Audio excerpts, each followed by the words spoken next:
So I'm here with Hilton Fiedler. And Hilton, you're a beef farmer. Yes. Used to dairy. Yeah, I used to dairy. Yeah. Yep.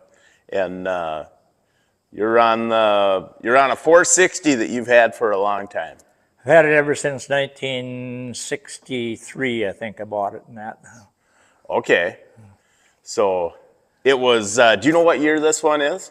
Pardon? Do you know what year this one is? It's a 62.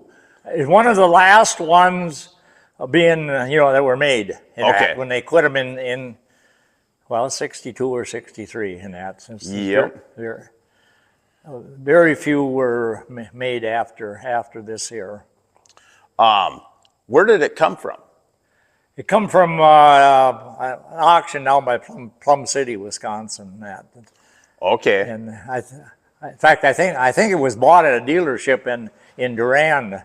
There was an international deal. Kohler. Yeah. Okay, because I was going to say, because Julian Walsingham was in Ellsworth and Maiden Rock, right? Right, yes. Mm-hmm. Yeah. Okay. Yeah. But it had how many hours on it when you bought it? It only had 600 hours on it when I bought it. Yeah. But somebody worked it pretty good to put 600 hours on it and that. Yeah, that's for sure. Well, it was. I don't know the thing. I think the guy that, because it was a farm auction. I think the guy died in that, and they had to have an auction in that. Okay. But how many hours has it got today? Today it's very close to 25,000 on it. Because in fact, they still have the original tack in the shed there and that went out at about 3,500 hours, and I put a new tack in it and that, and this tack has this tack has gone around twice. Okay. This tack has got 1,200 hours over. Going over twice. Over 20,000, as I say. I know it's went around twice. Okay.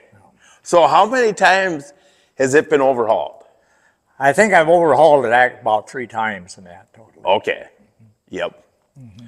But you must have kept the oil change pretty regular to even get by on a gas tractor. It seems like it. Yeah. It was, of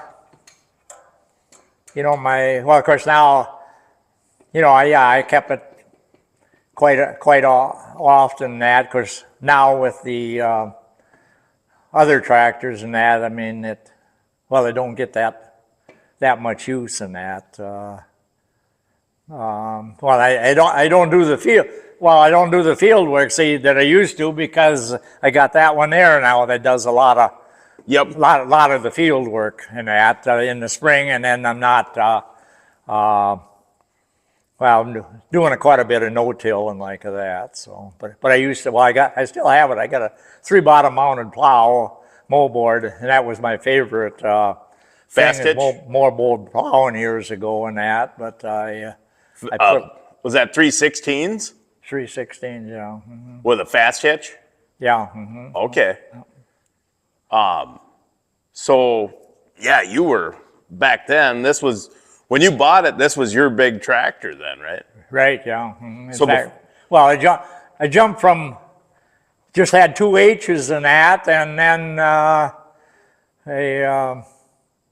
come to more modern stuff and that, and to this, and then in a few years of that, then I got another 460 gas and that.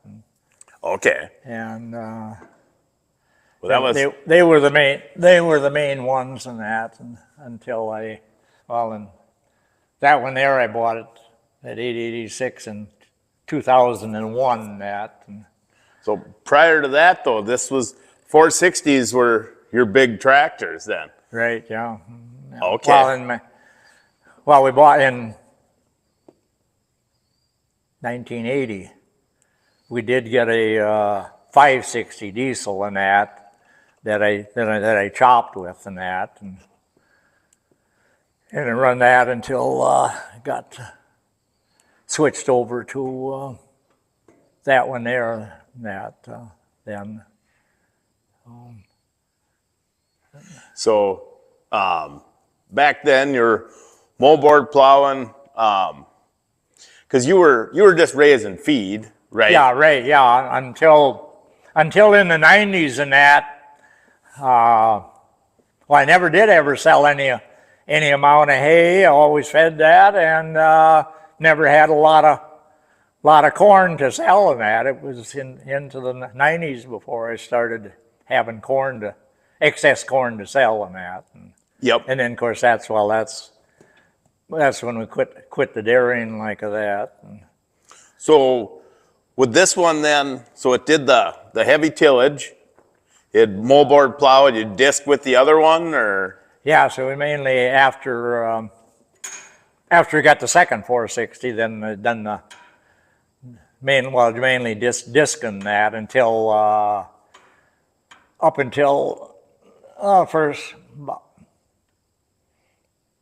2002 or something like that. Then I got a soil finisher that I used for that one, but then I don't. In fact, all that one does is cuts hay right now. I'm overloaded with tractors and that. That's all right though. Yeah. So then, once you were done with tillage, did you plant with this one? No, in fact, I still, right now in that, I have a neighbor. I hired a planting done in that, but when I was in that, I had an ancient, or I still got the ancient, and that was sitting up there that I planted with in that. And, okay. And how many row planter?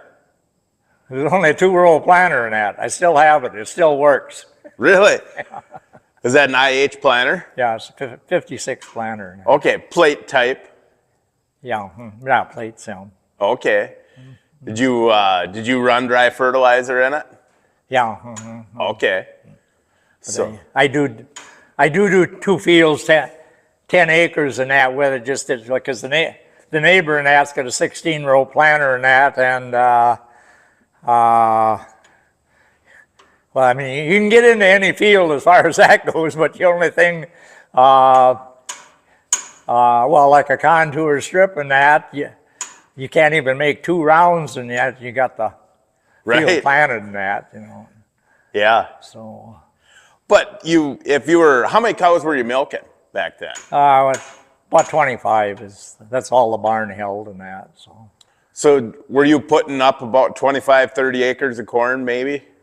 That's kind of about it in that, yeah. Okay. So then, and then the rest would be hay. Well, of course we raised oats and, mainly barley I got into in that for feed for the pigs and like that. Okay. Used to raise about, 50 acres of small grains and that, back years ago and that, so.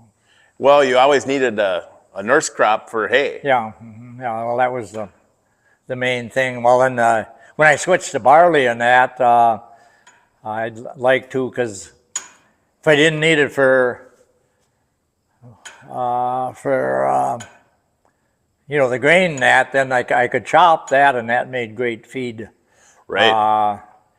For forage that long, and then you was able to get it off the fields, earlier and like that.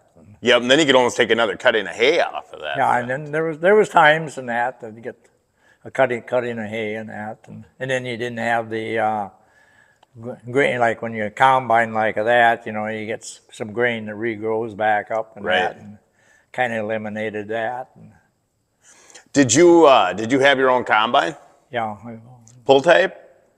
I started out, the first one, in fact, back in 1962, the only hailstorm we ever had come through here, just as the grain was getting ripe and that, but made a mess out of it, and then I hired a neighbor to combine and that, and then after that I got a pull type combine that I used for a few years. And 80 or 82 IH? Pardon? Was that like an 80 or 82 IH? Well, in fact, the first they were case combines and that. The first one I got because, well, I didn't even have this tractor at that time. Just had a Wisconsin motor on it and that, because then I just pulled it around with the H and that. And yeah, no live power on the H. Yeah. And then a newer one come with a PTO and that, and then when I had this tractor then I put that on and used that for a few years, and then eventually I got a self-propelled small international combine, and like a 403 or 205? that one was just what they call a 105. Didn't even have a cab on it. Oh, yep. And then I was able to upgrade to what they call the 315, and that one wasn't great. The diameter of the cylinder wasn't. It was wide, but it didn't have much leverage in that. Okay. And then I was able to upgrade to a 715. Diesel or gas? I used that for quite a few years up until about 2005, and then I went to a rotary 1420 in that, which I still use. Okay. Now and that. Was the 715 diesel or gas? That was just a gas and that. And okay. It used gas. I'm sure. Well, when you put this on the chopper or something, or you had the 560, but before the 560, did this do the chopping? Yeah, I always, well, I mean, I had, on the 560 and that, had head gasket problems with that, and then there'd be times that I'd put this one on the chopper, but it was all right in second and third crop, but it was too much for the too much for the tractor in first crop and that. And would she burn 5-6 gallons an hour chopping? well, no, you could get by with 4 and that on this here and that, yeah. Because 3 on plowing and that was all I'd ever put through it, and Yeah. Would you be in first gear with the torque back on first crop? Yeah. Nope. Yeah, she'd be. Was it that same Gale chopper? Pretty much so. I still have another shed up there, but I started out with a 600 Gale. Yep. And well, the only it still works in that. The only thing is good now. This 700, just the next door neighbor had that, and when he sold out, well, mainly at that time I was putting up a little corn silage in that, and I'd use his 2-row head in that on the 600, and the 560 did handle it. But then when he sold out and that, then I bought the whole chopper and that. And in fact, I've only used this chopper for about 4 years. And mainly I retired the 600 because it just needed a new set of knives in it and that. And I have this one here and that. And I thought, well, it's just time to start using this one and that. And then, because my drawback was at first and that I got hydraulic on the spout and that, but then it was only set up with manual controls and that, but I was able to put hydraulic on the spout and that, so I can chop with that, and I don't do any corn silage anymore and that. Okay. At all and that. So. Yeah, the Gale. So was your dealer Balls and Hastings, or did you go to Ellsworth? No, we had originally started with Balls, and they were Gale dealer. Yep. And that, and then Hoyka sold Gale, right? Yeah. Well, we dealt with both and that at the during the time and like that. In fact, I dealt with Julian Walsh and them and Hoyka and that until they closed up and that. Yep. But then it just Now, the only local deal, is just Minnesota Ag at Hastings and that. Right. That's all that's available in this area for dealer, the closest dealership and that. Yep. So Gale choppers, what'd you run for chopper boxes? I got Badger chopper boxes and that. Okay. Where'd you go for Badger then? Well, they weren't.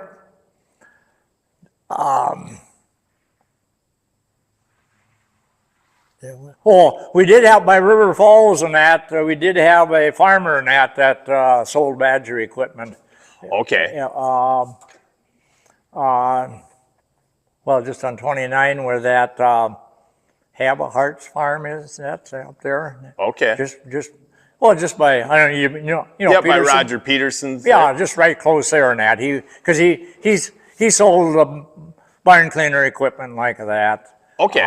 Actually, my first one come from an auction just a couple miles east of here and that, and then when I got the second one, that one come from Chromo down by Mondovi. Comro. I just wanted a matching set in that. And Yeah, 14 foot. 14 foot, so. They 950 Badgers, I think. Well, them they call them, they're the 1416 is what they call them. That was just before like the 950s come out and that. Okay. So, so when did you start chopping? Well, mainly, it wasn't much haylage until I put up in the 84 when I put up the first Harvestore and that. Otherwise, I just had a couple stave silos and that, and small ones and that didn't work for haylage and that. It's too much spoilage in that. And then I put up the Harvestors and that, but I've been chopping hay ever since 1984 and that. And then Okay. in 87, I put up the second bigger one like that. Who was the Harvestore dealer? Well, Was that Brave? at that time, we had Brave Harvestore in Menominee, Yep. but they have closed up many years ago. In Right. fact, right now, from Preston, Minnesota, and that the dealer come Wayne. for service work, Yeah. Bristol. Yeah, Wayne Ristow. Wayne, yeah. He's real good. He's the only service guy that I know that we got in the area in that. Yep. Yeah. And he's been good in that. was that Harvestore new or was it a used one? No, all of them were actually the first one. The lower one down there came from right on the Indiana-Kentucky border and that. Really? Taken down, and that's an older style one where the sheets were heavier than that. They made them heavier. Yep. And then in 87, when I put up the second one, that one just come out of Minnesota and that, but then that was the newer ones where they had made the sheets lighter than that, and then the corn unit, that one, Brave Harvestore had bought out Independence dealership at Wisconsin. Yep. And that was a display model and that with only 4 rings on it, and they took that down, and the top rings are from that, and then we bought new sheets and that to make it 40 feet tall and that.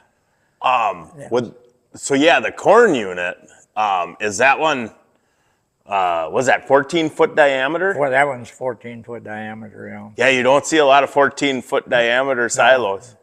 And of course, I was kind of limited just where it sets there and that. Didn't want to go much bigger than that, than that. And that, well, it worked out good as far as that goes, all the way around and that, That is that an auger in that one, or or is it a chain unloader? I have a chain unloader because of being using ground ear corn in Okay. that, and it works out real good because it takes off the bottom with the chain going there. Yep. So you're always moving that, but it also does flow off the top, so you don't get any spoilage there that way either. In that, so I mean, it's right now that being in there, you know, almost a year, 11 months, and that, you know, I mean, you'd think it was just ground yesterday, actually, in that. Okay. Yeah. Well, the other unloaders then, They're chain unloaded with the. they Goliaths. They're Goliath, yeah. So is the one in the Harvest in the 14-footer, is that a Hercules? That is a Herc in that. And that. Okay. All right. What year did the corn unit go up? Pardon? What year did the corn unit go up? 88. Oh, the year of the drought. Yeah, didn't Didn't get her full? No, didn't have anything to put into it because, well, we chopped silage that year, and then, well, in fact, that year I did put corn silage in that one, because I had no ear corn in that, because what ear corn needed, well, in fact, that year the steers didn't have corn as far as ground feed at all. Okay. You just finished them on silage? Mainly silage in that. In fact, I just got to think, I suppose that year was this field out here, Dad had a corn binder in that, and we cut and shocked about 12 acres. Really? And then, but what we done that year then, in fact, that feed mill that's sitting over there, we would grind these bundles and that in there, and then fed it to the steers, and it was mainly like corn silage, but just dry, and that, and you just go to the feed bunk and empty it out and that, and well, it kept them full anyhow and that. Yeah. They didn't eat anyhow. We got by without having. We didn't run out of hay and that, you know, by feeding them steers that ground up corn silage like that, you know, and that. Were you able then to get by until the next summer when you had barley and oats and stuff, right? we got by in that. We didn't totally run out of hay in that. Okay. And that, but you know, them steers with that ground silage like that, it filled them up enough in that they didn't eat that much hay, actually. Okay. You know, so. Well, in '88, first you had a little first crop, right? And then second crop was nothing. Yeah, it was. You know, Well, yeah, I do remember. I mean, I was out there chopping and that, and you'd practically go over 5 acres in that to get a chopper box load, you know. Yeah. It just, and then, in fact, we didn't bale any second crop. I just put it in the silo because, I was fortunate we had hay, you know, built up, you know, and that, and got by in that. But then, wasn't there? It rained some late. Was there a late cutting that year that you could get like some third or fourth or something? Not that I really recall on that. Okay. I mean, it'd been very, very little on that, you know. Okay. Because that was dry. Well, yeah, how I got by, because 87 must have been a pretty good hay year, because in that silo, there got me through. I mean, what hay we did have put in there, but it didn't amount to that much. And anyhow, we got by in that, and then 89. I just don't recall in that, but that must have turned out to be a pretty good year in that then, that we was able to build ourselves up in that. And, Well, and you were still small square baling some hay for the mow too, oh, yeah, right? well, So- well, see, well, that's what, before I put the silos up in that, well, it's that baler, I had that baler already in that, but I mean, we was up to 15,000 small squares a year. Yeah. And that was getting too much. and that's when I decided that something's got to be done in that. And So then you still had some hay in the mow. Oh, I bet you cleaned her out that year pretty good, huh? yeah, well, in fact, in the old dairy barn there and that, in fact, that is about half full yet of old hay that is, I'm trying to feed it out, and that's, some of it has been in there 30 years, but the cattle don't turn up their nose about it. There's still something eat it. about it and that, they eat it and that. Okay. Yeah, and of course, I'm mixing it in, well, they get the haylage and some fresh hay in that kind of that we are baling right now and that kind of. Yep. So you're put up the harvestors and you're milking cows, and then 92 you decide to sell the cows. Yeah. How come? You just We couldn't, my dad was getting older and it was just, we couldn't, it's too much to handle in that. And, Yep. and of course I was at that time in that, I mean, I was running quite a few pigs in that. I just always bought feeder pigs in that, but I mean, well, I had enough pigs at one time in that where it took that every 5 days I had to grind a mill full of feed for them. Yep. And that, and doing that, and I was never great on, we hired some help and like that, but never whatever needed to, and so, but I just. And you never fed, even to the pigs, did you feed ground ear corn, or did you? No, that was always shelled corn and then the barley and that, yeah. Okay. And I went many years ago. I went to the barley. I don't know. It seemed oats and that. You couldn't get no test weight out of the stuff and that, And you'd try new seed and like that. And I kind of blamed it was because of putting the chemicals on your corn and like that. That I'm not sure on that, but I was just sick of having, nothing but a hull out of that oats and that. And so then I switched to the barley and that, and that worked out great for me in that. Okay. So, well, wait a minute. So if you were feeding shelled corn, so you were combining corn with the 715?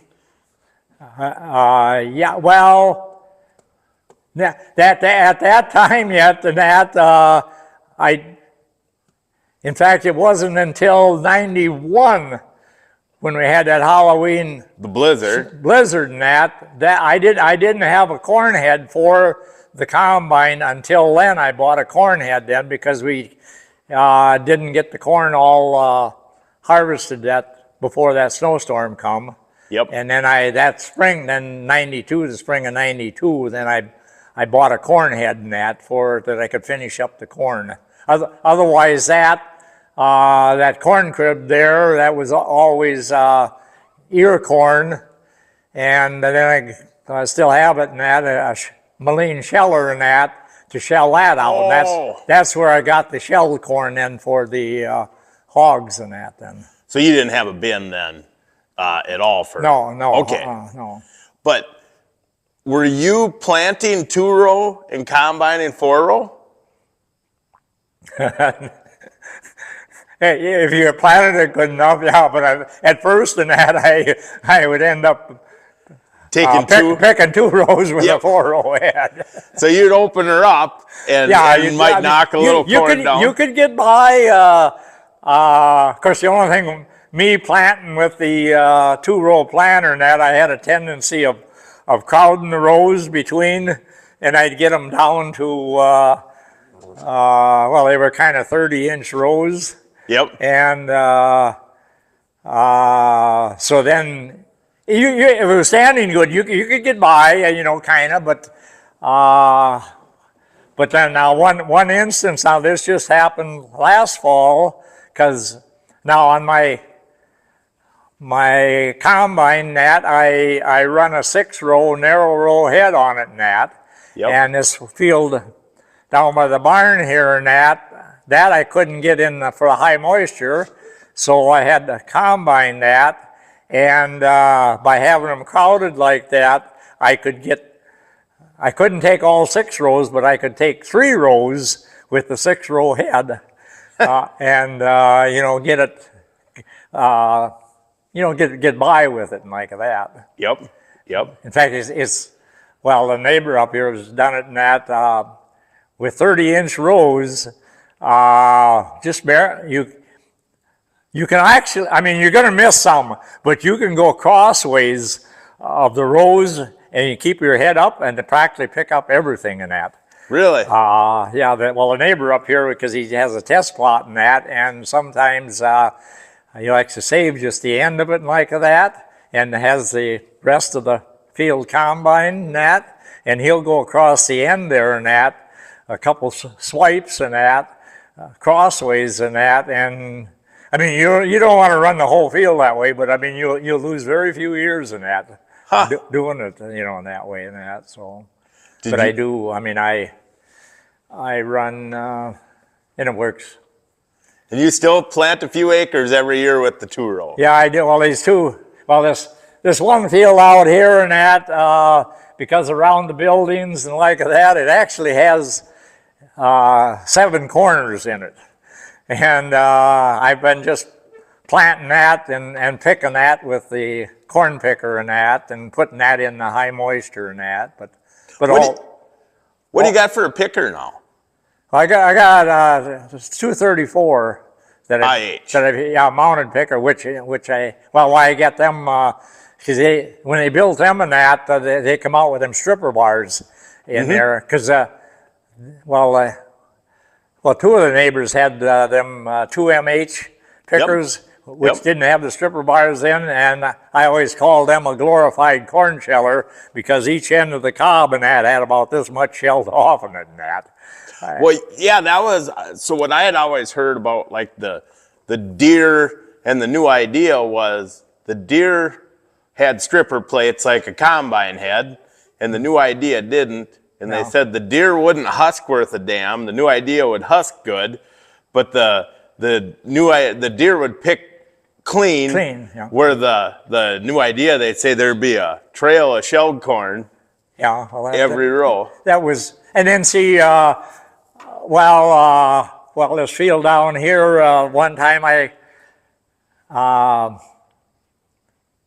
didn't get that, but anyhow, as we start, there used to be Woods Brothers corn pickers. Yep. Yeah, I don't know where they disappeared to in that. In fact, my dad had 2 of them,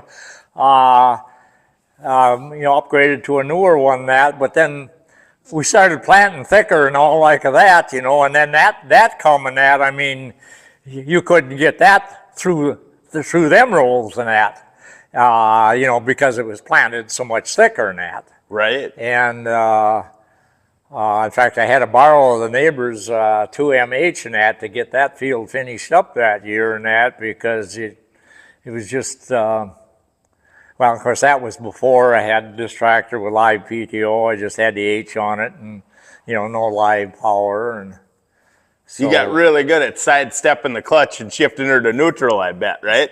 Yeah, well, that's it and that, you couldn't, next thing the impossible and like that, but where before live power, the baler, you had a little time to shift it to neutral because of the flywheel, right? The flywheel. Yeah, we never. In fact, before this baler and that, we had a New Hollands. I just remember them. Don't remember the model number, but we bought that originally with a motor on it and that. Yep. And then we did switch that over eventually to PTO and that after we got the live power and that, but just pulled, well, in fact, the first chopper they got, I mean, my dad and cousin and that, it was a case chopper with a motor on it and that, and we just pulled that around the field with that H that I got sitting up there in the other shed. But then, of course, then the first 2 years they lined up. My dad had just gotten a new truck, and they lined up with a hoist, and the neighbor had the truck and put hoists on them, and then just chopped into them trucks and that. Yep. And brought it in. That only lasted 2 years. I was just young then, but anyhow, one of the years, it was extremely wet where he was getting stuck out in the field with them trucks. And the next year was dry where you couldn't keep the radiators cleaned out with dust and corn leaves and that. Yep. And that ended that and that. Then they went to wagons and that. And which early on, I'm guessing the early blower probably was a silo filler where it had the long apron. Yeah. Right? Yeah. So you didn't, or a drag line on it. So yeah, the first blower just had the, in fact, I still have the two wagons and that we used for, silage chopped into them and like that. Were they a barge box with a hoist? Yeah, just, and then they had, them were made for, you could take the higher sides off for the, silage and that, and then we'd pick ear corn into them, and then they had the false end gate and that, where it ratcheted back, into the drag line of an elevator and like that. Okay. So then for picking corn, you were using barge boxes with a hoist. Yeah. Did you end up going to gravity boxes then? Yeah, then I eventually went to gravity boxes and that. Because I'd hear at that corn crib and that, I thought I couldn't, but it works out good for you. The gravity boxes, and I haven't used that now for 5 years, or better and that, but I can back alongside the hopper and that, and unload into them with the gravity boxes and that. What do you run for an elevator? The name tag on it was with Dearborn through Ford Company originally, and that's got the name tag of Ford and Dearborn on it. But then I found out later on Owatonna made an elevator that was the same thing in that. Okay, so OMC. Yeah, the OMC in that, because I had any time I needed, if I did need, I had to change part of the trough, but anyhow, just through Owatonna and that to get parts and that while they were. So you still run that same old? Yeah, it gets used a little bit, just if I have a little hay and that, it got used quite a bit and that. It's sitting down in the other shed down there and that, but it's still usable. Yeah. So you fill the crib though with a different one now? Yeah, well, I don't know. The crib don't get filled anymore. In fact, now this year, because since I've been combining that and I can't handle it and that, it was mainly to fill the crib with some corn that I didn't have to have dried and that, dried itself and that. Yep. And but then we have discontinued that. I do have to shell that crib out this year because there's some cribbing starting to break out and like that, and okay, and get rid of that. There'll be no more. There ain't no more ear corn stuff done, except if I do a little high moisture and that. And mainly I do the high moisture is because didn't raise that much corn, and then you had the volume through the cob and like that. Yep. For filler.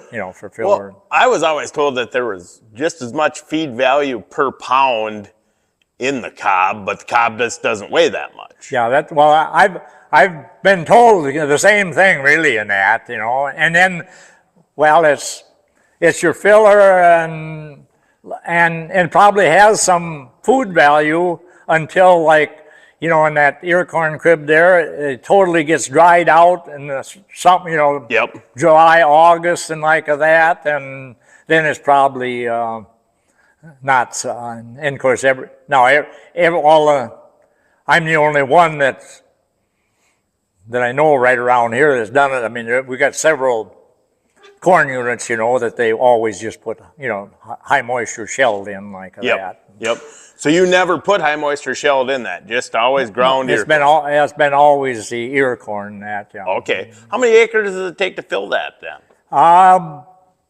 It varies quite a bit. I mean, I have gotten by on about 15. It will take up to 20 acres in that. Okay. And so, but and then.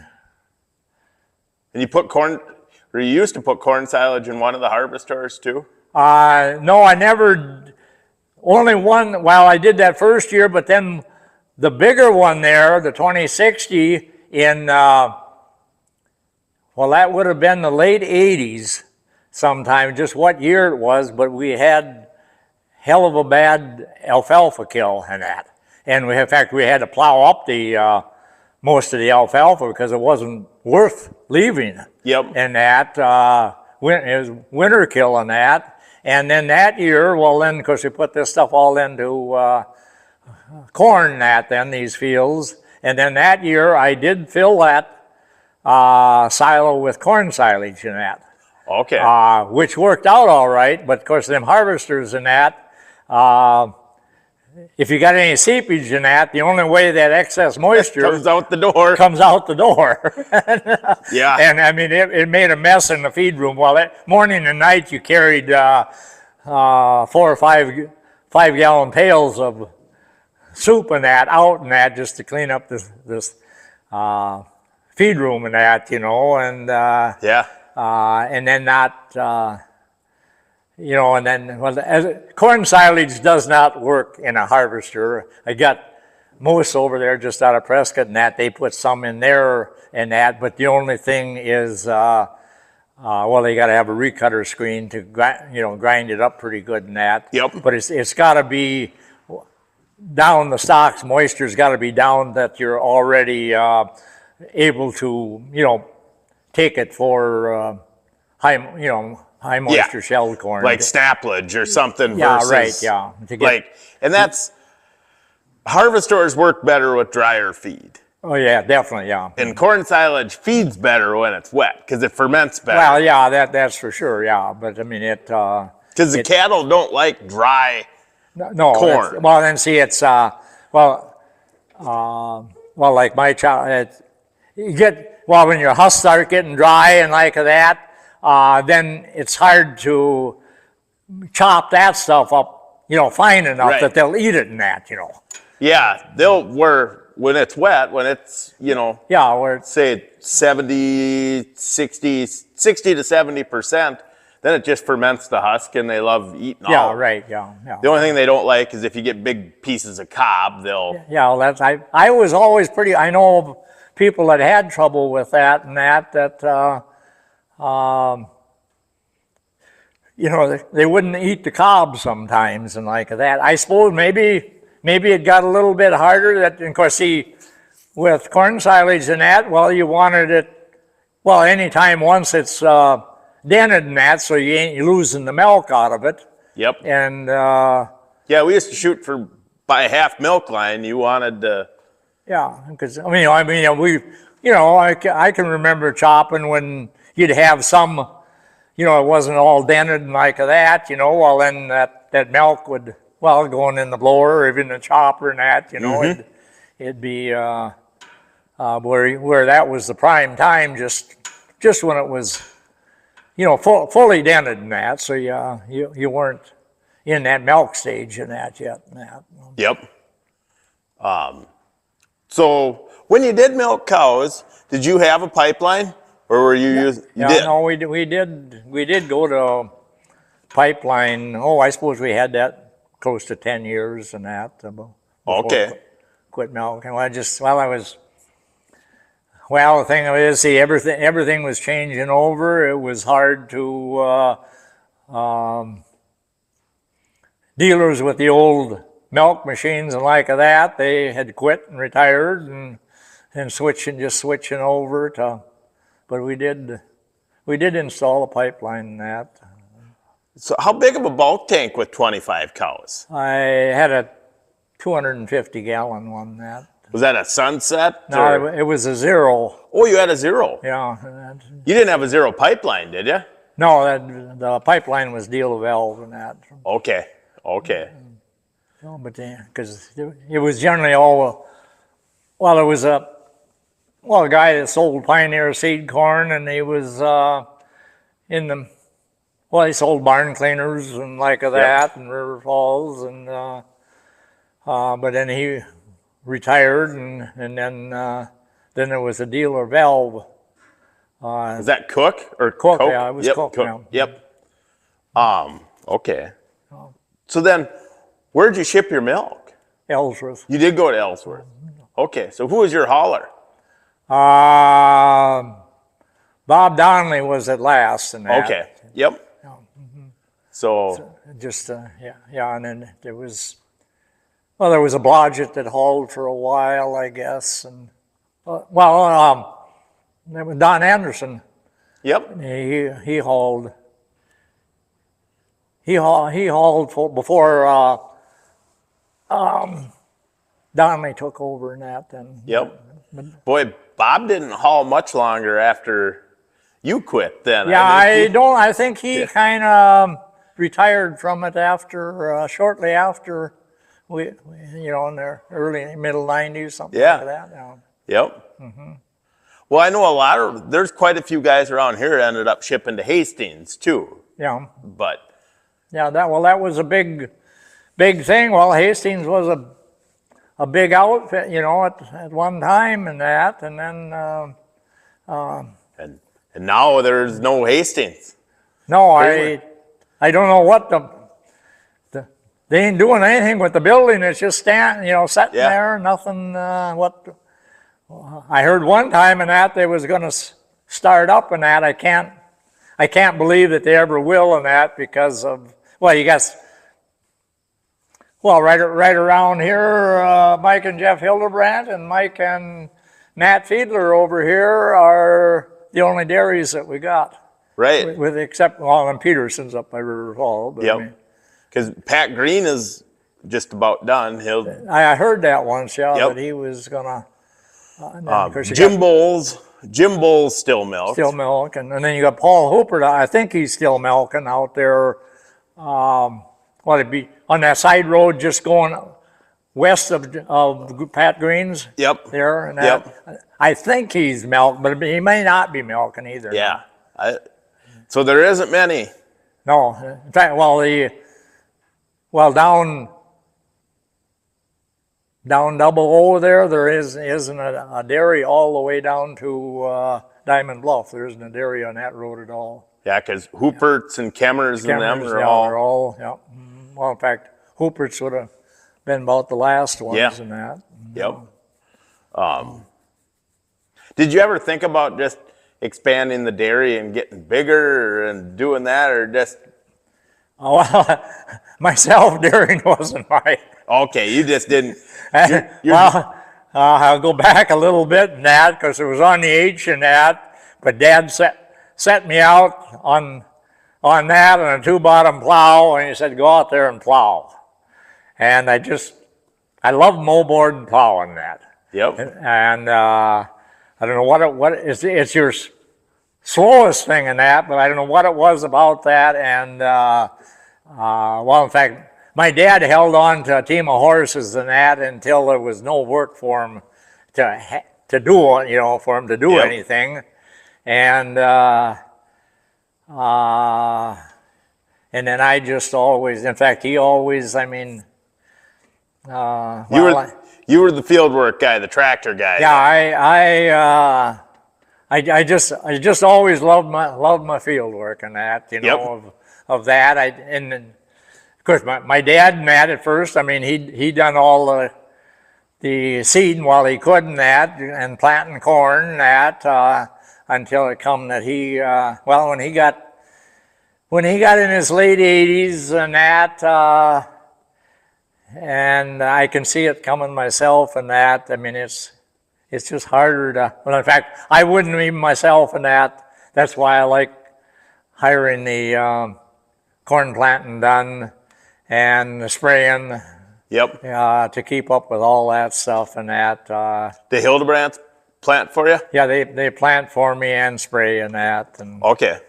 Yep. and so, and you know, that, and, but I do like now, I mean, I like the sitting in the combine harvesting. Yeah. the Well, corn.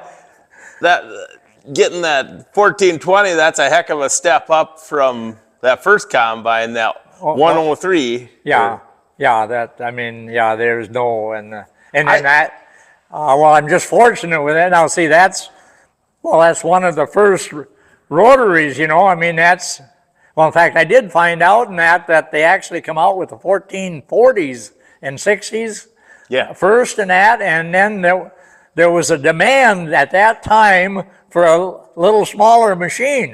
Yep. And then for a few years and that, they made that 1420. Yeah, I think the 1420 didn't come out until like 80, 81.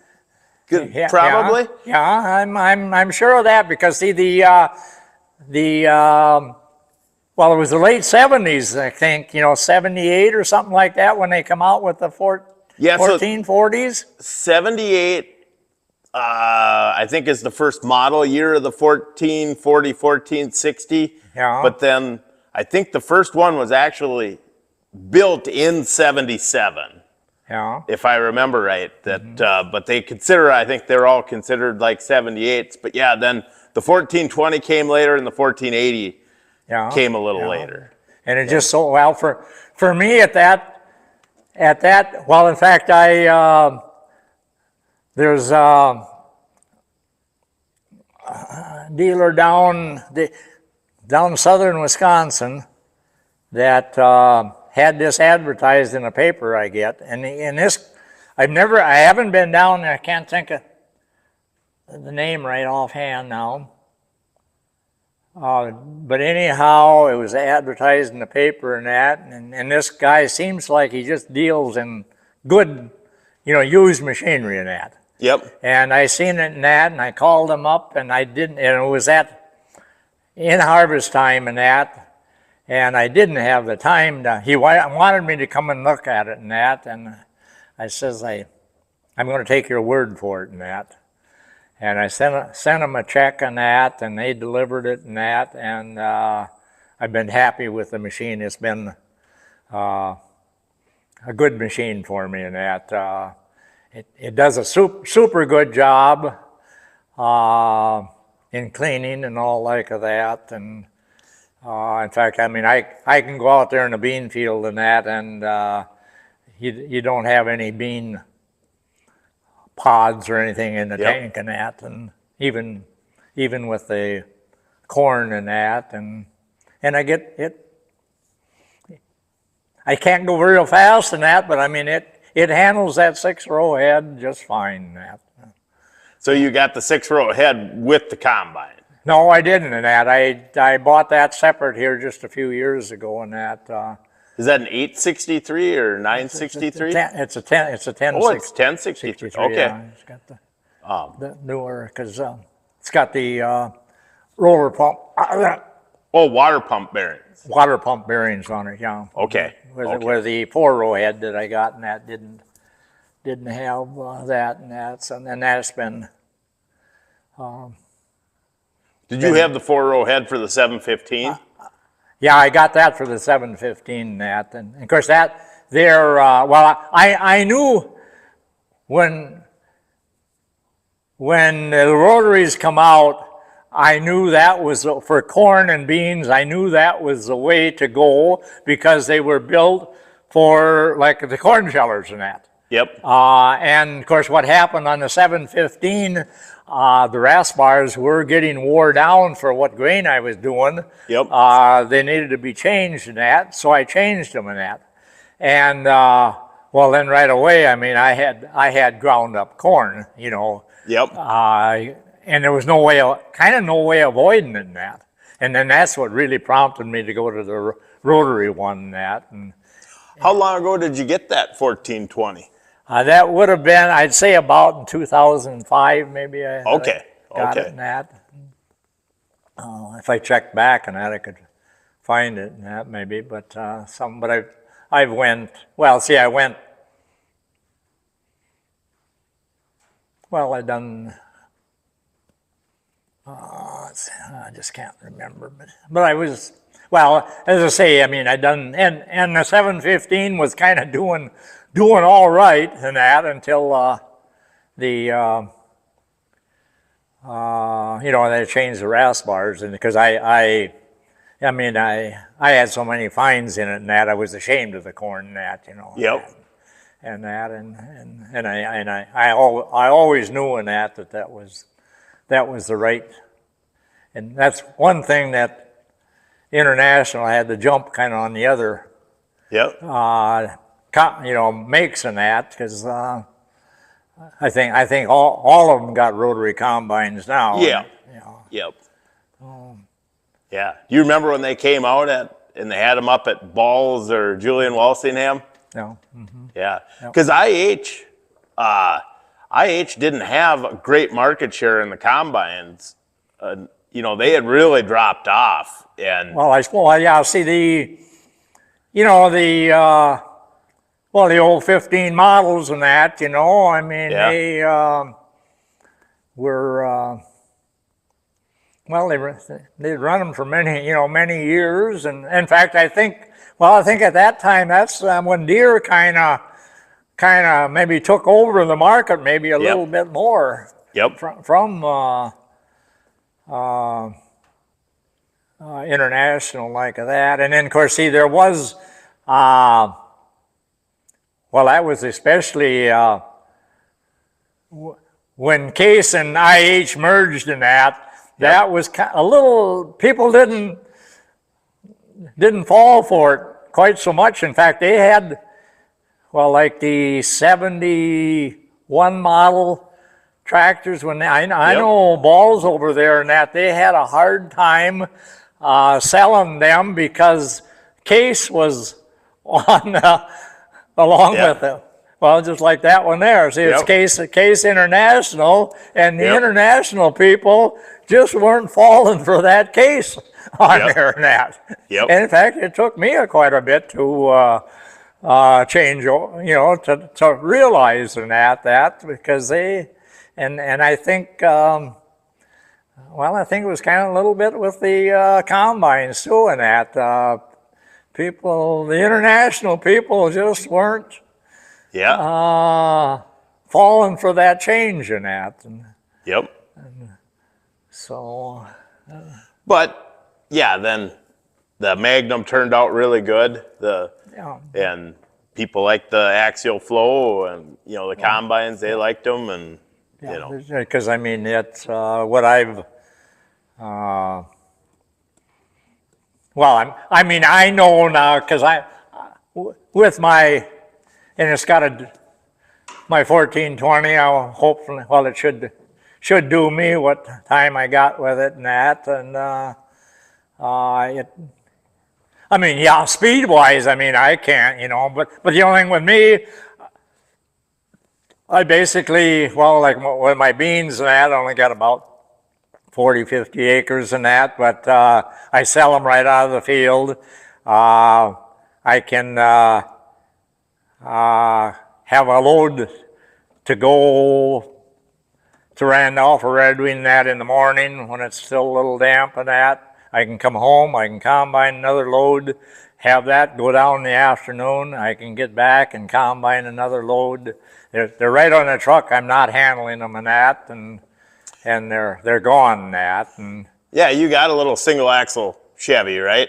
Pardon? You got a little single axle tandem Chevy or single axle Chevy grain truck. Yeah, just and then even well, for the corn that well, that bin that I got over there that I try to put in without drying it and that, I mean, if if I can combine a load, to get over and dump it and that, and when you ain't in a hurry, and then of course if I do have to drive, well, I got to rely on the neighbors to drive for me, and then of course then you need extra help somehow, but then, well, Hildebrandt's up here and that, I mean, they've brought their semis down, and I've filled them, they'll bring the grading cart down, and then that I can keep it going like that. Yep.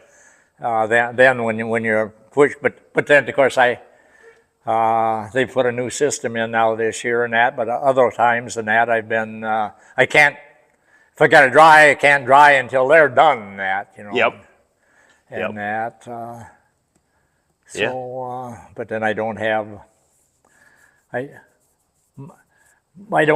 all my bins are just rented and that, because I mean, I decided years ago and that,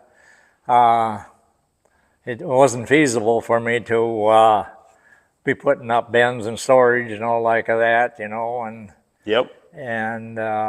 not being able to. And then my yard here and that, a semi can get in it and that, but I mean you can't. I've been fortunate enough to find storage that I can rent and that, and that's a heck of a lot cheaper than building bins. Yeah. Oh yeah. Oh yeah. Yeah. That it's a small yard, but it is a very pretty farm that you've got. You know. Oh, that's right. I mean, there's a hell of a lot of repair work that needs to be done, but I mean, Do you got a boy at all that helps you? I'm down to when I gotta. In fact, it's just I'd like to have less cattle than I got in that, but I'm trying to hang on to everything I can right now to try to feed up this feed and that, because just run into a poor. I mean, it's an expensive deal because I don't have never had a round baler and that, because I put most of the stuff in the silo and that, and just have some round baled. Well, then some got, most of it that I had round baled had rained on that, which kind of ruined it. And basically I can get rid of some of it. I've gotten rid of some of it and that, but they don't want to pay anything for it, which I can't blame them. It's not good feed. Yep.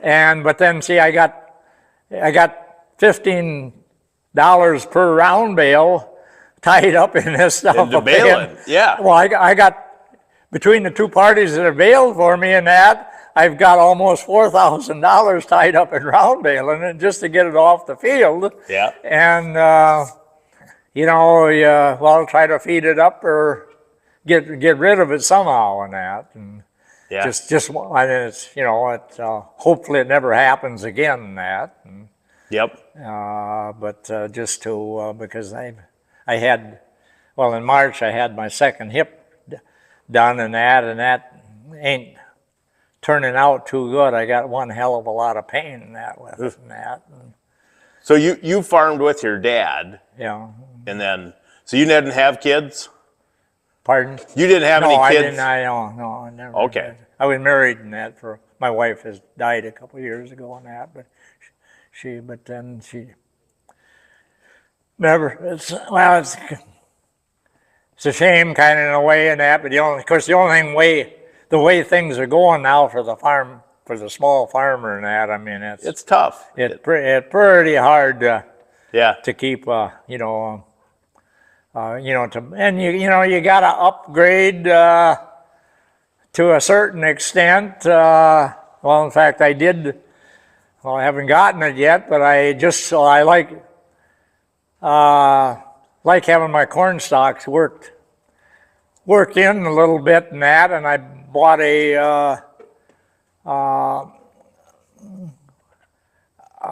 through Great Plains and that, that got it's mainly a disc and that. Yep, a VT. Worked the corn stalks down and that, and but I mean, and then, I guess some things take power and that, which I don't have a lot of power, but anyhow, I bought that. just because I like doing field work, Yep. and I figure I can handle without. I used a neighbor's disc last year, and of course I ain't a great fan of no-till and that, but it does work in that. Yeah. And there's no does. can't well, of course, well, all my bean fields that were beans last year, of course, they just so happened that that's where the manure got spread and that, and I did lime them, so this spring and that I did go over them with a soil finisher, mainly just to work that stuff in the Yep. in the ground and that, which ain't, I mean, because I got a 18-foot soil finisher that I can pull behind that tractor, which handles it good and that, and works it in. You got duals for that one. Yeah. So then your Great Plains, you just bought your VT or turbo till? It's supposed to be that like a kind of turbo till that work the stocks. Well, my belief in that, well, even like the manure and that, I mean, I think it's doing a little bit better kind of work in the ground than just laying on top and that. Yep. Now I know the neighbors up here and that, because they're mainly all no-till, but of course they're set up in that, so they're half and half. Beans, Yep, corn and beans. And corn. So I mean, they just and well, the thing of it is them with them, and I'm a big, but and Mike, the chopping heads are the thing to go with the corn too, and that. Yep. That way, then your stuff is right down there on the ground and like that. And if I had the machine to do it, yeah, I'd be going to that and that. But Will you pull that Great Plains with this? yeah, that's one my Okay. attentions are in that. But Yep. but see, it's not, well, you got to. Well, I was surprised in that. I mean, they make them down to only a 10-foot width in that. Okay. I wanted to go to 12 because you got duals on there, and that you're 12 feet wide with duals on that. And Yeah. so how well it'll work out for me in that, I don't know. But I mean, I was shocked in that. I mean, that thing cost me $47,000. Yeah. I mean, it's actually way too much money for me to be putting into something like that. But it's just, but then you gotta, I mean, well, it's just like when I bought the disc mine. I was always a firm believer, with the old sickle ones and like that. But I mean, I won't part with that disc mine at all. Oh yeah. Now, and it comes just, well, I was fortunate with that. It was hardly used in that, and I got that for $13,000 probably 10 years ago. I Yep. mean, now you can't even touch a used one for Nope. hardly under 20 in that. This tractor here, how long have you had this one? I've had that since about, well, I'll say about 2005. Okay. I guess it come into Minnesota Ag over there actually just for a consignment thing and that. They just I don't know, Pat, do you know Pat Hines and that was salesman over there? Yep. Yeah, okay, well he was still over there, him and Lonnie Kopp were, in fact I know there was a Keen that had it up on 21 up there, and had that tractor before I got it. Okay. And that one, I guess it's got about everything you can have on it and that, because it's got that creeper gear in it. Yep. Which I don't know what you'd use it for, because I mean the wheels hardly turn. It's that damn slow, and that. But Is that original paint? no, I had that painted and that. Oh, you did? Every one of them tractors and that, They the faded. They faded and peeled, and Yeah. I don't know what it was and that about them and that, because there was, Jeff was in that. He's got, a 5130 in that, and well, front wheel assist in that. But I mean, it looks, you know, tough in that. But no, I had all of the well, you know, John Langer and that, you know. Yep. Yeah. Oh yeah. John does a super job at painting them stuff. I mean, it's just unbelievable in that. Because then all of them, in fact, that 86 should be painted, but that's far from my favorite tractor at all in that. But that's the same engine as your 1420, isn't it? That's the same engine as your 1420 combine, though, ain't it? Well, it could be. Because that's a German diesel in the combine, ain't it? Yeah, it could be in that, yeah. Mm-hmm. Yeah, the 86 series was kind of a little, the shifting wasn't. Yeah, it's just right away in that. Well, of course, that there, well, a friend of mine, that, Ted Place. Yep.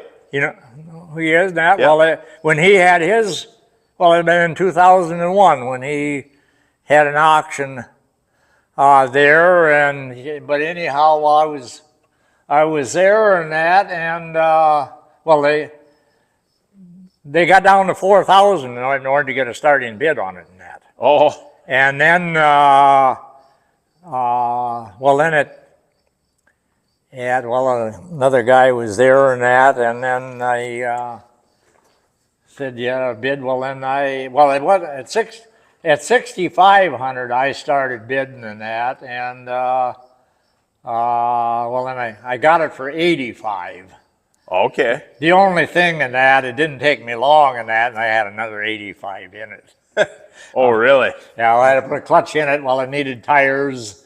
Then it only had 16 nines on it, because now them tires, of course, I did do a lot of road work for a few years and that, and I don't think this one is a German. This must be that 361, I think, US, maybe, but.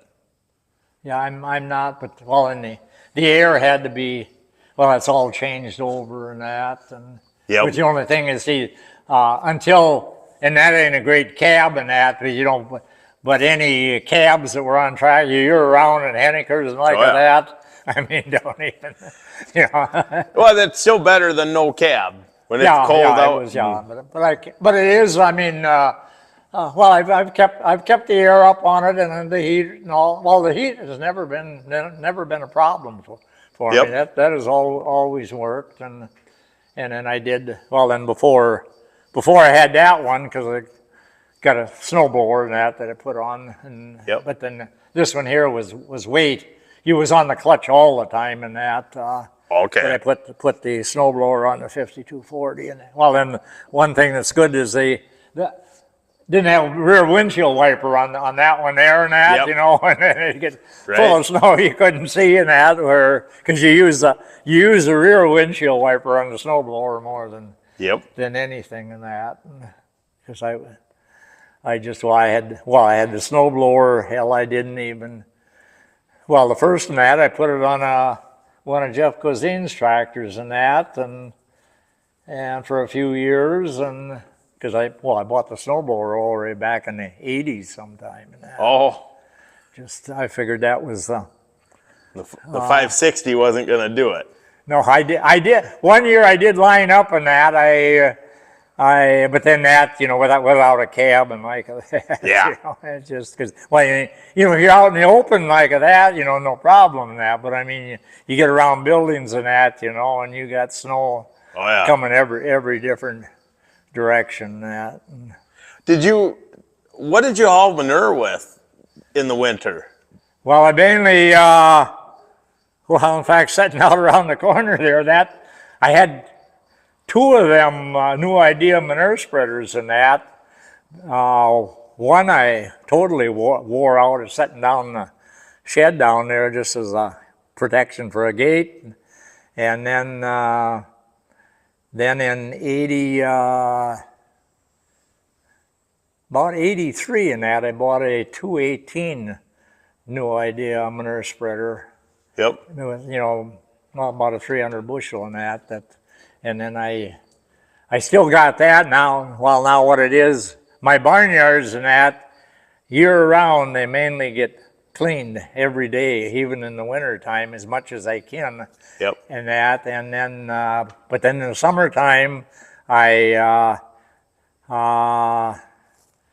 just about every day, that small spreader and that, not right now and that, but take a load out, keep it cleaned up, have very little fly problem, and that, and then of course I got that old lime pit over along 29 there and that, and I take and pile it over there and that, and then in the fall, then I'll use that bigger spreader with that tractor there and that, and haul it on, and of course I can get by their fields that are closer and that, you know, to spread it on then that, but I mean, I spend a lot of time, but of course, yeah, my steers and that, until they're fed out and that, they basically don't get off in concrete and that. Okay. I've had pretty good luck in that, not too much of a problem in that. Sometimes the toes will start curling, but they're generally in good enough shape in that you can get rid of them and that by then and that. And so did you but when you were dairying, did you spread in the wintertime, or well, you still spread in the winter, but back then did you use a 460? Yeah. Did you have a heat houser at least for it? No. Oh, just sat out there. Yeah, just generally, yeah, of course, well, in fact, see, all the while and that, my beef cows, because I'll put them in the barn in the stanchions, because the barn cleaner and all like that, and then, of course, that barn, I can get by if they were all out all day long, every day, I could get by without cleaning only every other day, but I do clean every day now, well, and then that gets hauled out every day and that. But if it's real bad, it just gets spread across the road there and that. I don't go any distance that. But otherwise, it ain't, ain't that bad and that. And well, then you keep the beef cows in the barn. Do you turn them out for a while and then bring them back in, tie them up? Yeah. So the beef cows got neck chains and they use the drinking cups and everything. Yeah. Well, and then it's over the years, and that, well, what we do right now, and that each side, nine stanchion, we kind of put eight in that. We turn one side out into the field one day, and the next day the other ones get turned out in that, but the funny part of it is, now this fall, when they haven't been in the barn, they'll be kind of the same animals that have been in the barn and that, Yep. Most of them will go to the same stanchion that they stood in last winter. And that cows are good, well, when you were milking, you always wanted them that way because, well, then of course I've always run, that's one thing my dad, when cow trainers first come out and that, my dad, I think, was one of the first ones that grabbed a hold of them and got them installed in that. Yeah. And how much cleaner they keep them. Oh, yeah. Yeah. And, well, the calves probably grow better when the cows are warm and fed. People have asked me, aren't you graining them cattle during the winter and that? And I said, I don't dare, because they're getting second crop haylage and second crop hay. They're too good a shape, basically, when they're calving that. Yep. And they calve in the barn then?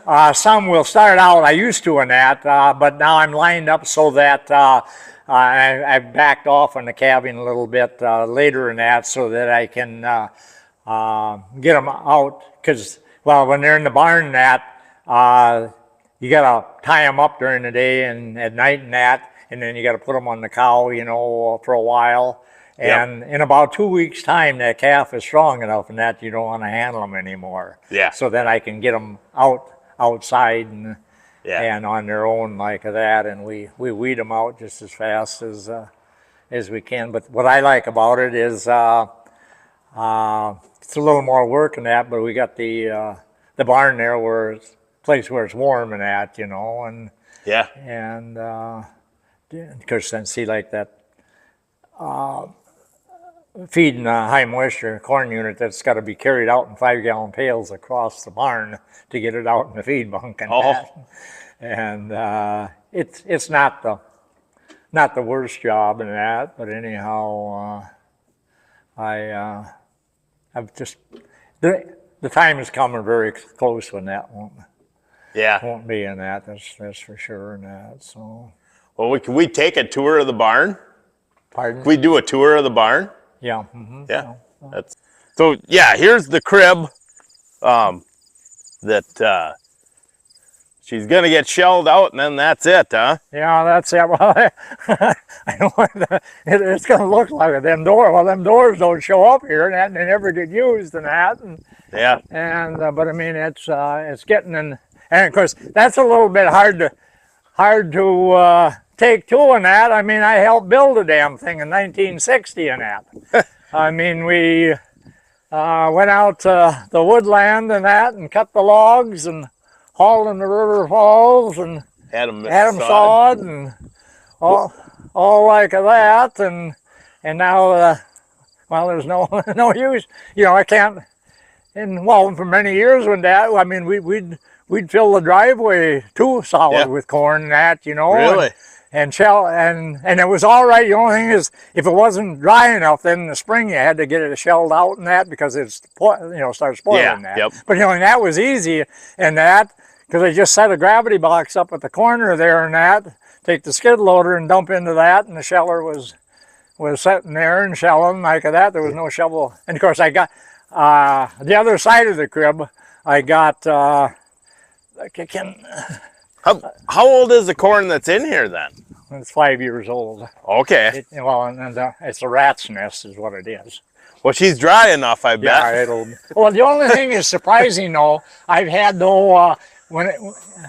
it'll get down to 12, but it won't go any lower than that. Okay. Anything in that, then that's kind of it in that, you know. Well, I know when I was a kid grinding feed, boy, you'd kick a rat or two out of the corn crib.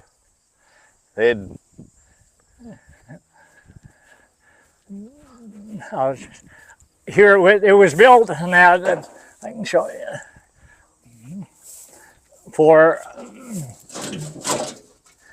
I got a drag line in here, and that. Yep. I put an orbit motor. Well, it's on this side here. Yep. And then the center here and that has got slats like this in here and that. Yep. And as you work back and that. Just keep pulling the. Yeah, you're pulling the slats out and you don't need a shovel in there at all. Okay. The other side I got to use the drag line from the sheller. Yep. To do that, but because it was built. Well, my dad, when he built the crib, how in the hell are we going to fill it? Because we didn't have the elevator at that time, and but then we had to get the elevator and that, and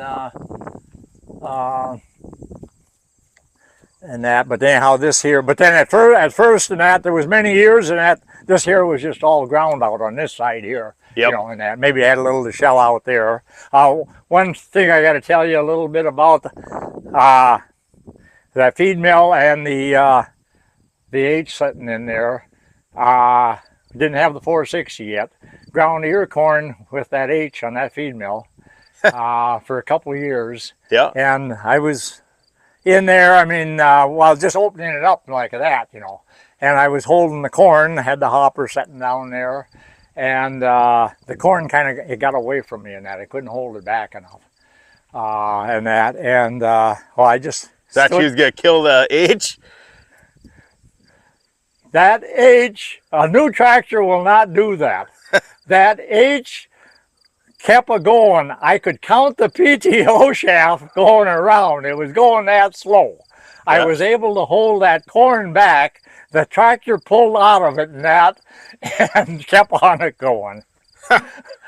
I'm probably exaggerating on the speed there and that, but I mean that PTO shaft was not going very damn fast. Yeah. But that tractor did not stop. That's funny. It did not stop. Yeah. So that's Yeah, and there's the 14-foot Harvestore. You just don't see. I don't think they hardly sold it. Was it they sell it just because it was a display model?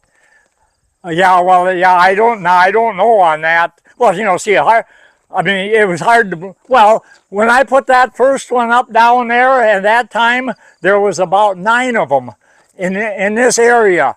Well, just Hildebrands there, the one you can see there, just barely there. That one and that one was built at the same time. Mine was a used one, but that one was totally brand new. Okay. They built them they built them two at the same time. In '84. In 84, yeah. Mm-hmm. Was the only one that was totally brand new that come from a dealer to the farm here. Okay, that's the only brand new tractor. Only totally brand, except for that one down there and that. I mean, as far as you know, that it was. Yep. And of course, I kept it up pretty good. And I rake some hay with it and like that. And well, it does. When I put the high moisture in here, I put it on the blower and like that. Yeah. So there's that. It's a pretty small silo, and there's the old windmill yet. Yeah, I was going to take it down at one time, but then it might as well stand there and that. But, well, that's, you know, well, now see, here, from the corner of that building over there and that, they used to be all barn there before they had water in the barn. Oh. And then that building there, the well house and that. Yep. The cattle had to come up here there was a door on this side here and that, and a tank inside and that they had to come and that was all. There wasn't water here until, you know, in the barn until 1940 and that, I'd say.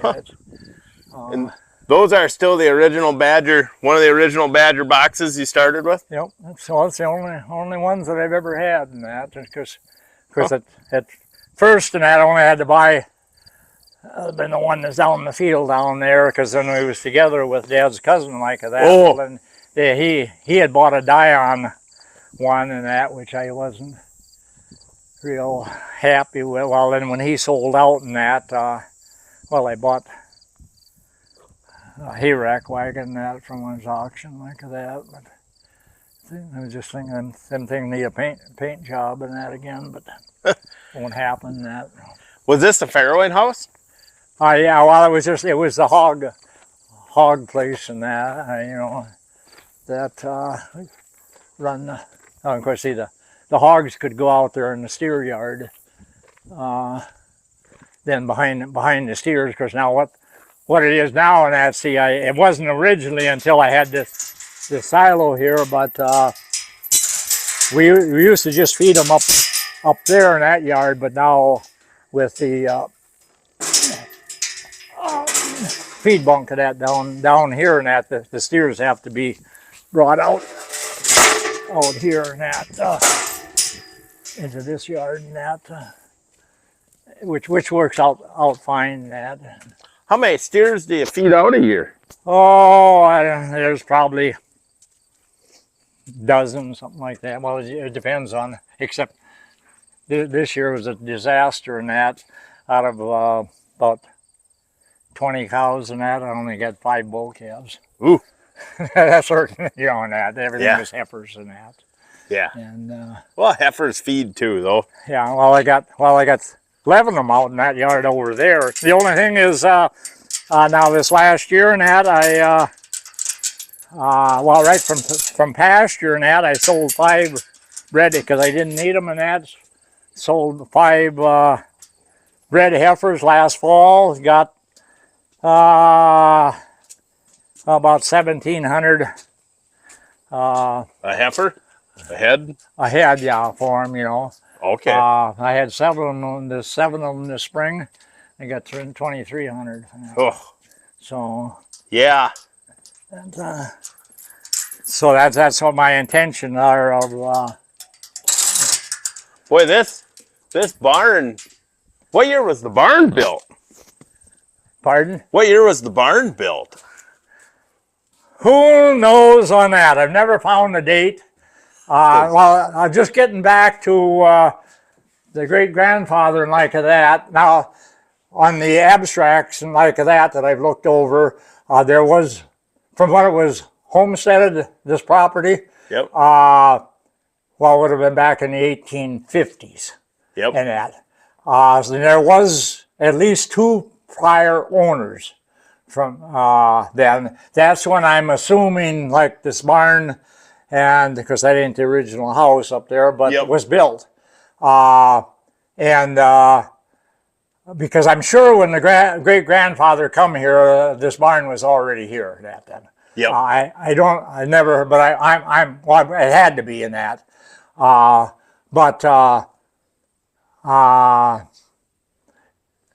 You know, so then, and then he come here in 18. Yeah, because those are axe. Yeah, beams. them are now. Well, in fact, now behind you though, they aren't there. But the only thing is that wall and had to be replaced for Yeah, because that's- it was just a rock wall like Yeah. is to the west there, and that's the only part of the.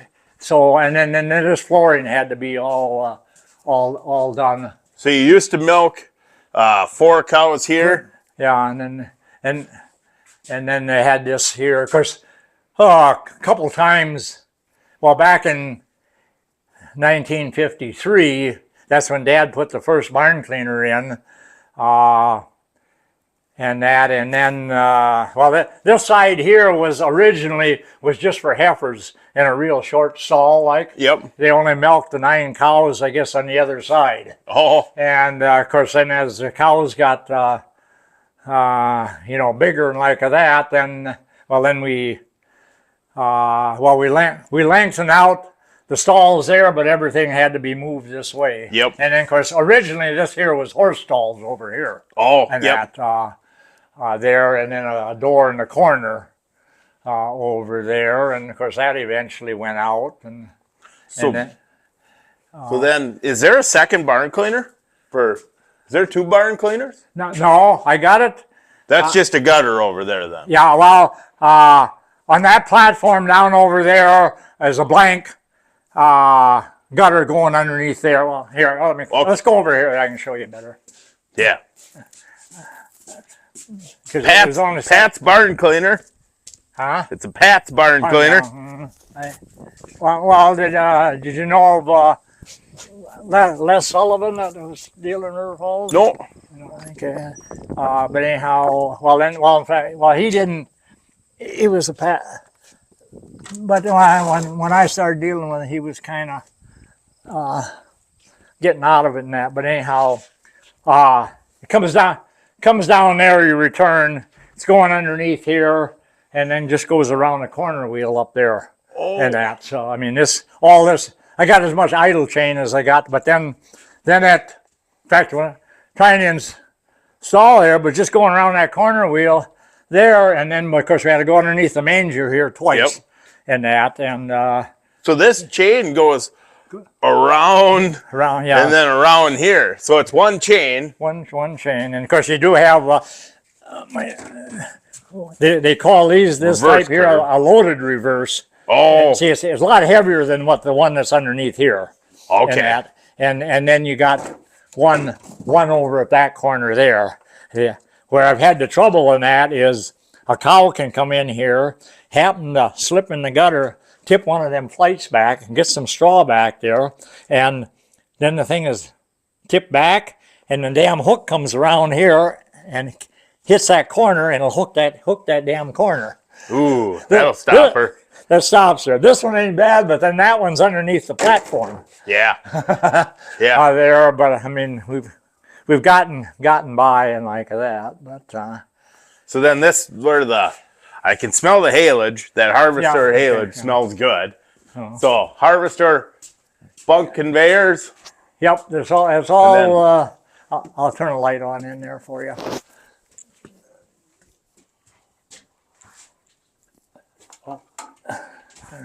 So then this is the feed room. Well, see, I got a door up there that can come in from up there. Oh, and that, okay. you know, down these steps here and that just goes out there between the two silos. Okay, so there's the. And then, yeah, I can, Yep. oh, wait, I'll turn the light on over here.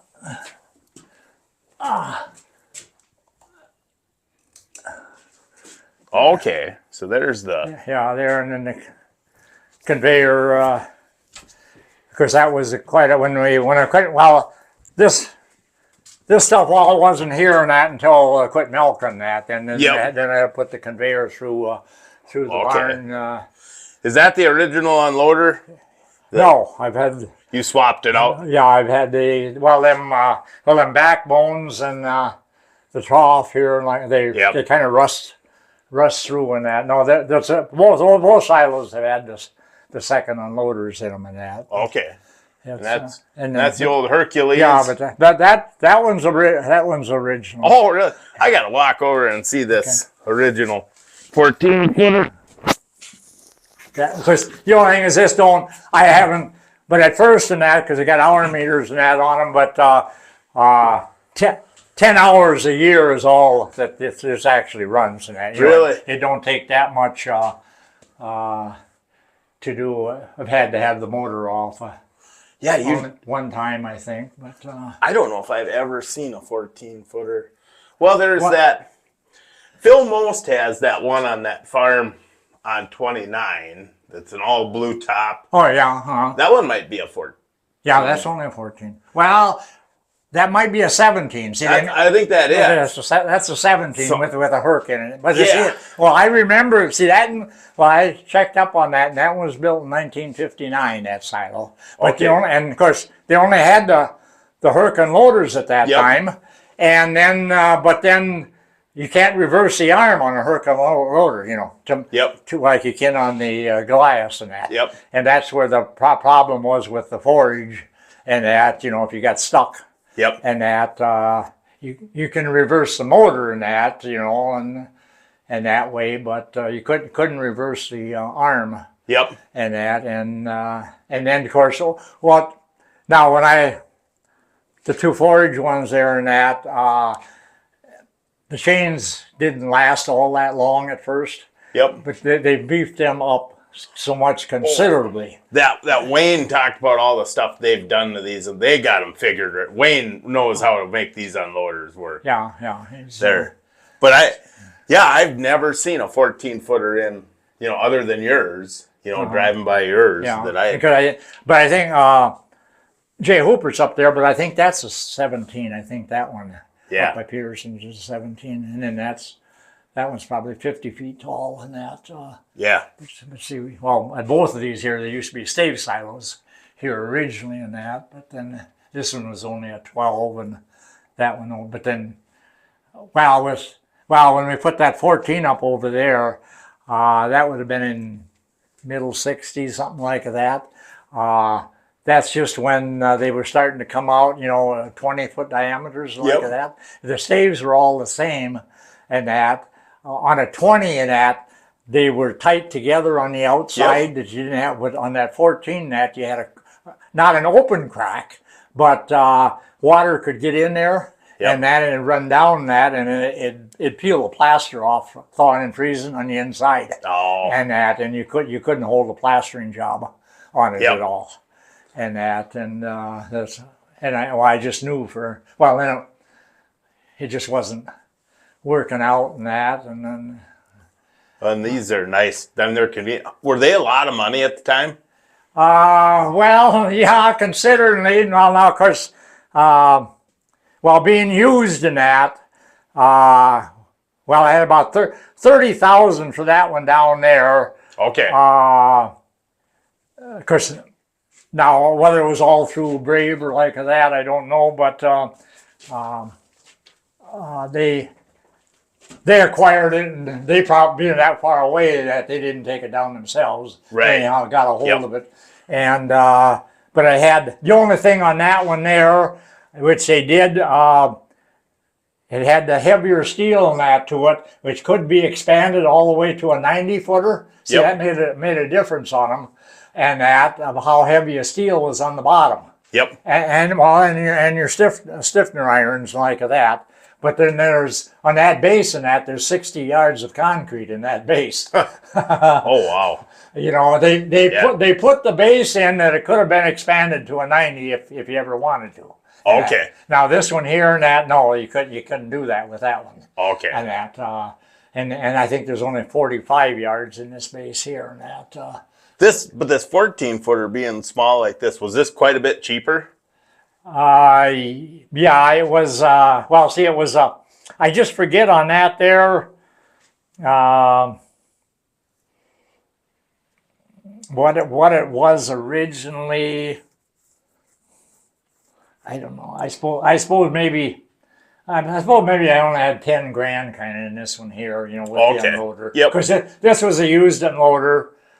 The unloader down there, I was going to go with a used unloader at that time, but while Brave come out here, and I'm happy they did that, and they said we want to talk you into a new unloader and that, to put in that one down there. And a new unloader back in 84 was 17 grand. Okay. And that, but I went that route and that, and had the new unloader right away. And Was that a Goliath or Goliath 2? just a Goliath. Yeah. Okay. Because they had a 70 and a 74 were the models, right? On the Goliaths, maybe? I believe so, yeah. Okay. And So, yeah, there probably aren't a lot of Hercs left no. running. You know? Yeah, well, there's no, well, Jim Bowles, I'm assuming he's using all three of his to a certain Yep, extent. well. Yeah, well, Hildebrandt's up here. It's mainly what all they use theirs for, and that is because they put bags up. You get a bag full, and then you got 5 acres of hay yet to go, and that they got room enough in the harvester to open that up and finish up them few loads or 5 acres or whatever it is, and that, you know, which helps because a bag and that. I mean, yeah, you got. Well, yesterday morning, that one down there, we had only about a half a load. We put one load in, and I just called up there. Well, the guy neighbor was helping me in that, and just to check and that. Well, and the morning got up there, and she was basically full in that, you know. So that one's full right now, and you're filling the other one. We're filling this one here and that. I got another 15 acres to cut. Hopefully that'll go in this one here and that, that I don't have to bale it and that. But the only advantage there now is, you know, feeding out of all the time. Now, maybe later on that I might have a couple loads or something like that. You can open up because we're feeding. I mean, both of them are getting fed out of all the time, you know, every day and that. So, That's something. That barn cleaner is something else too. Yeah, well, this guy up here, well, there was a Hetland barn at Boyceville and that were made up there, and then they just had that straight chain out, going out. I mean, you got full wear out of your chain, but it went out that chute and come back. But the only thing, every time you used it, the chain was end for end and upside down. I mean, you got full use out of your chain completely. Yeah. But when they were wore out, we baled a lot of them together in that. But, and then, of course, then we could use, because Dad had it, and then we had that chute and that, so it could be swung and that on a movable track and that, and use the 3 gutters and that. And then, then that was all outdated and that, and then, this here and that. That was in the fall of '80 when I decided to do this after that storms went through in '80. And Willard Holcomb from Elmwood, and that he was a Pat's dealer and that, and I got him to but I mean, see, this was a hell of a slow process putting this in, because you had to have one side to milk the cows. Yeah, and that, and of course a lot of them were dry then that, so we shoved them up with the steers, but then you'd pour a little. Well, sometimes because you could only use a half a yard of concrete, you know. Yeah. And that, but anyhow, we we got her done, and it works. It works great in that. There's no. Yeah. No, that's a pretty cool deal. It No, just, and then of course, well, then that side of the barn over there, that wasn't on originally in 1940 when my dad got married, because the barn was only 2 of them pens over there. There was originally. So they added on that. Added that on for calf pens and like that then to him. Yeah. Well, Dad was. Oh, Dad was. He was well interested in farming like that. And so I mean, Your steers end up a lot tamer because they're around you all the time versus. yeah. Yeah. I mean, you know, well, it was just yesterday or the day before, one of them heifers out there was in heat and that, and of course we just changed here last couple of days. Them heifers were, well, going down that little pasture. It's on the other side of the silo there.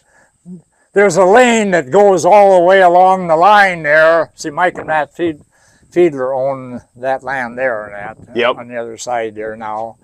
And, but then wet weather and that, you know, the lane that, they just chew it all to hell. The one behind the silo here, I got built up in that with crushed rock.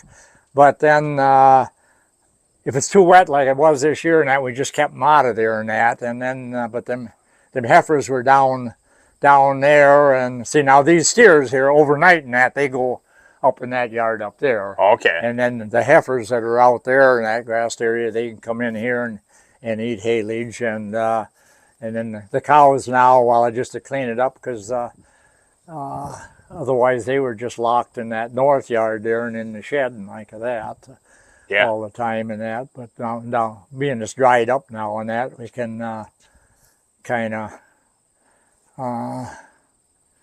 you know, which is better, the cows and calves can get out on the, but well, in that pasture, it works out so much better. I just hate it in that. Yeah.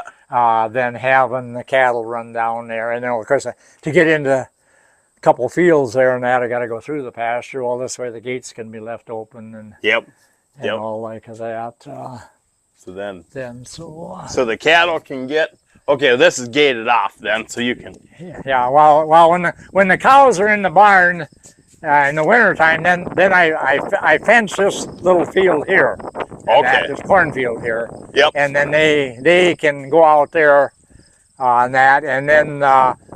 The field behind the Quonset, that's that odd-shaped one. I fence that for, well, I had the heifers and whatever calves and all like that and then every morning that I'll take hay out there and just feed it in the field and that, you know, for them and that, and then they'll in the wintertime they'll lay out there overnight and all like that.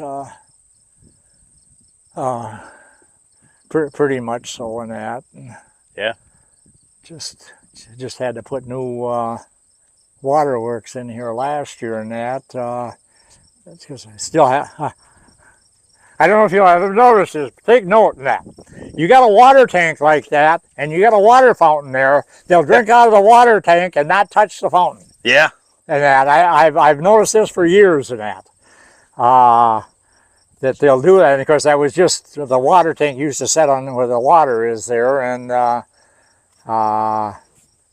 I just put it up. Well, if you do have a group in that, because see, only a couple can drink out of the water at a time, and if they ain't got full access to it, then I got, well, this hose here that's running just in front of you there. I got a water tank down there at that lane down there that the cows and that can. Are they mostly Angus? Yeah, they're pretty well. Basically, I preferred. My dad started out with, you know, in the Hereford stuff and that. Yep. And which I kind of really preferred. And then, of course, well, when we were still milking that, then yet we kept. Well, we just had a beef bull, and then artificially bred the Holsteins and that, you know, and then the beef bull cleaned up. Well, then you got which they got very few in that. There's one way down there, and that's got the white face. But when you cross the Holsteins and Herefords and that, you got that black white face, and that was your best milking ones and that. Okay. But then, of course, what I run into, I had access in that to bulls around the area. Bob Kistler is my main one now, but they were all to the Angus stuff. And he's always when I need a bull, he's always got one. So I just and then of course the Hereford stuff just kind of faded. There is some now. Well, Gary Hildebrand's up here, the boys and that, they got a herd of Herefords, and out on E there, I don't know that guy and that, but Herefords kind of extinct for a while in that, you know, you just didn't. Well, everybody was buying Angus beef and, you know. Well, what ticked me off about it and that is the meat wasn't good unless it had black hair on it and that. Yeah. I mean, and, you know, it had nothing to do with it, but there was a fad for that. If they weren't black and that, I mean, it seemed like they didn't want to pay as much for it. So, and it don't make that much difference in that, but it's just, it's just the easiness for the access and that for me, and it's going to be over with sometime, and that's for sure. Yeah, but it's a beautiful farm. All this from the edge of that feeder there, and just the edge of the water tank there. 1963 when we done the barn work here, and this cement here was all poured by hand that cement mixer and that. Yeah. And they had to put this platform in here first and that, but then and in 60, because of that slope, which is good. I mean, that slope here is just ideal in the wintertime. It don't take much sunshine in that, and it melts, it keeps it thawed off and that, you know, just sloping to the southeast like that. Yep. And so then you can have a slippery problem going up into that yard and that, but I keep, you know, too, but otherwise, but anyhow, it drained. My only big problem is I drain the water so I don't go down the lane.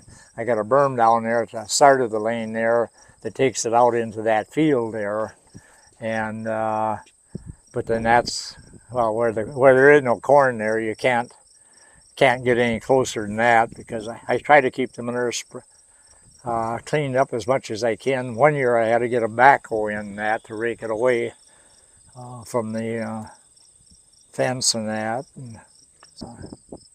Well, and you want somebody that runs some cows in here and keep. Yeah, that's of course the only thing is how much they'd want to use, because these silos are only set up for the feed bunks that got here. Of course, everybody's used to putting the round bale feeder in, the round bale in, which can be used as far as that goes. But it's after I'm done with the silos, probably nobody will use them. I don't know. Of course, now the only thing is see Mike and Matt there. They stayed with the silos and that, and then I just talked to Tyvels down here Sunday and that, which now the individually wrapped silage bales, which is a good way of doing it. I mean, you're saving all your leaves and that, but the cost of the plastic is almost prohibitive of doing it, you know, because it takes so much plastic and expensive at that. Yeah. Now, of course, I'll see Mike up here. Now, I don't know if they traded their other one in, but they bought a tube plastic wrapper and that, which shouldn't take quite as much and like that. But I don't know on that. But I don't like the mess and. Well, that's it. You got. I mean, and they're pretty good about because they got a dumpster and that up here. But I mean, every once in a while there'll be especially when there's no crops and that, there'll be a chunk of plastic blowing across the field and like that, you know. And then of course some places they don't keep it under control and that. I mean, it's a disaster and that. Yep. And there's something about silos that just kind of work. So yeah, that's it with them.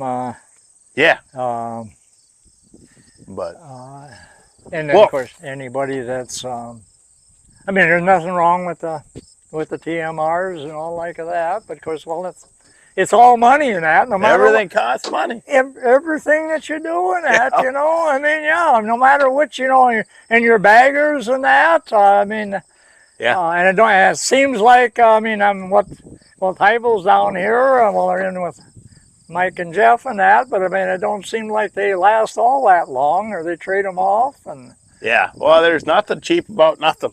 Well, that's it, yeah. So I mean, it wasn't. Yeah.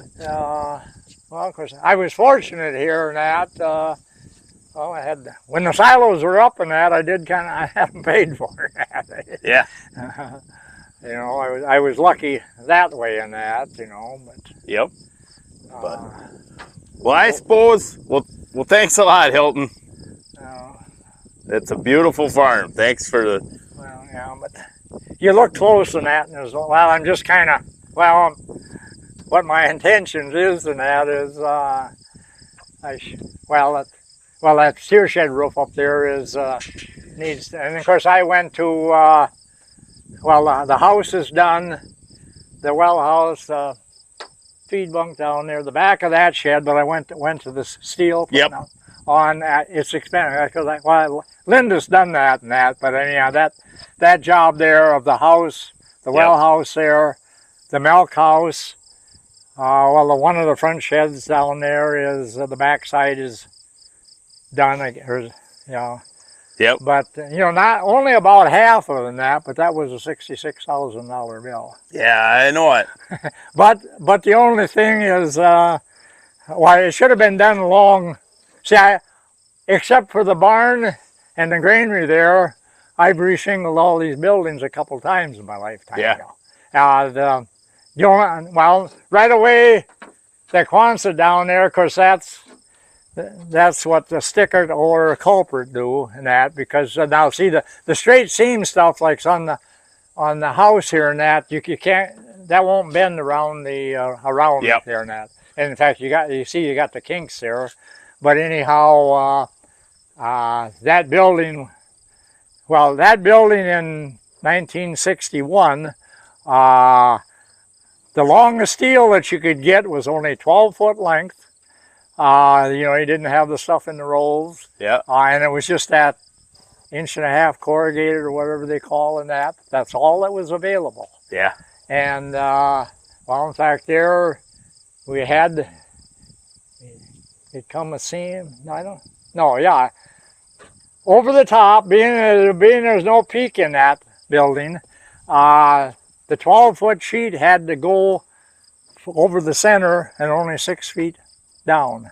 Yep. Well, that didn't come off the roof. Then before that window there, then there was another 8-foot length that they had to put in. Yep. In that. But then that stuff with just the lead head nails and that it eventually worked loose. Oh yeah. And of course back then they had screws for years, but they didn't put it in on the steel and that. Yep. And but then then in 90, I think it was 92, because that was leaking pretty bad and that, and then I got culprit, sticker put on there. There was that Ed Culpert or whatever that used to do it too, but he did my mom and dad's barn. Yeah, they had them, but then they did splice it at the top up there. But the only thing then, that was in about 06 and that. Of course, we had some cattle in there early, and then the rafters were worse shaped than I thought they were. But around Memorial Day that spring and that, the east side, she just opened it up and laid it out in the field there. Ooh. Whole damn. Luckily, the back end of the shed was quite a bit of hay and straw in it like that, so it didn't collapse in that. And then, of course, then I had to put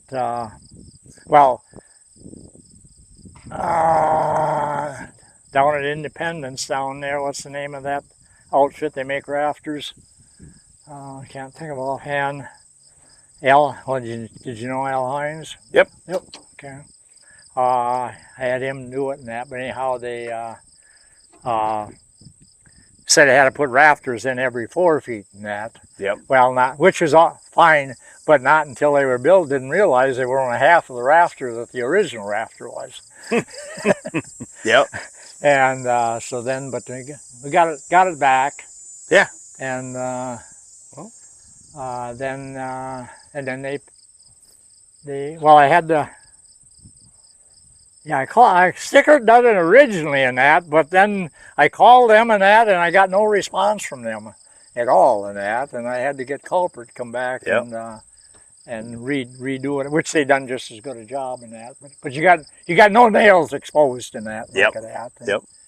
And that's the same way now in your outbuildings. Now I got the house down there, but I mean having your nails. Well, screws are a lot better. There's no question about it.